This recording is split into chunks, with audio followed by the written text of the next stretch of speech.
Fiang ba lover girl? Oo naman, girl. Hardcore. Hardcore. Kung in love ako Kung may in love ako, ay, date to marry kasi ako. Kaya nabanggit ko kanina yung very open ka about your relationships mo sa PBB. Kasi, ay ko, grabe, like, ang tapang niya for that person na she loves. Even if, like, parang everyone's watching. Diba? Dahil mahal mo, you'll speak about it. Niniwala naman ako na pag nahanap mo yung right one, titiisin yan eh. Hindi naman sa titiisin, pero tanggap ka. At saka, hello, hindi ka maboboring sa akin. Ano yung pinaka-stupid thing na nagawa mo for love? Naghabol ako. Same!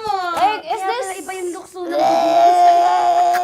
Not giving. Kasi, ayoko ng mga what ifs. Gets kita, te. Ayoko ng regret. I stand with Fiang. Kung hindi man, bye.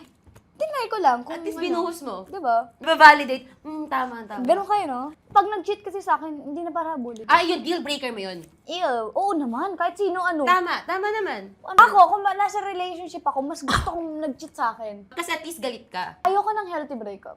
Mahirap kasi. So yung hinabol mo, healthy breakup yun. Hindi. Anong time na nagabol ako, yun yung realization ko na bakit ko ginawa to. Wala ko respeto ba sa sarili ko? So, life lesson na siya.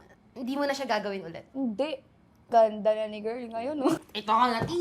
Ay, film ka na, ti.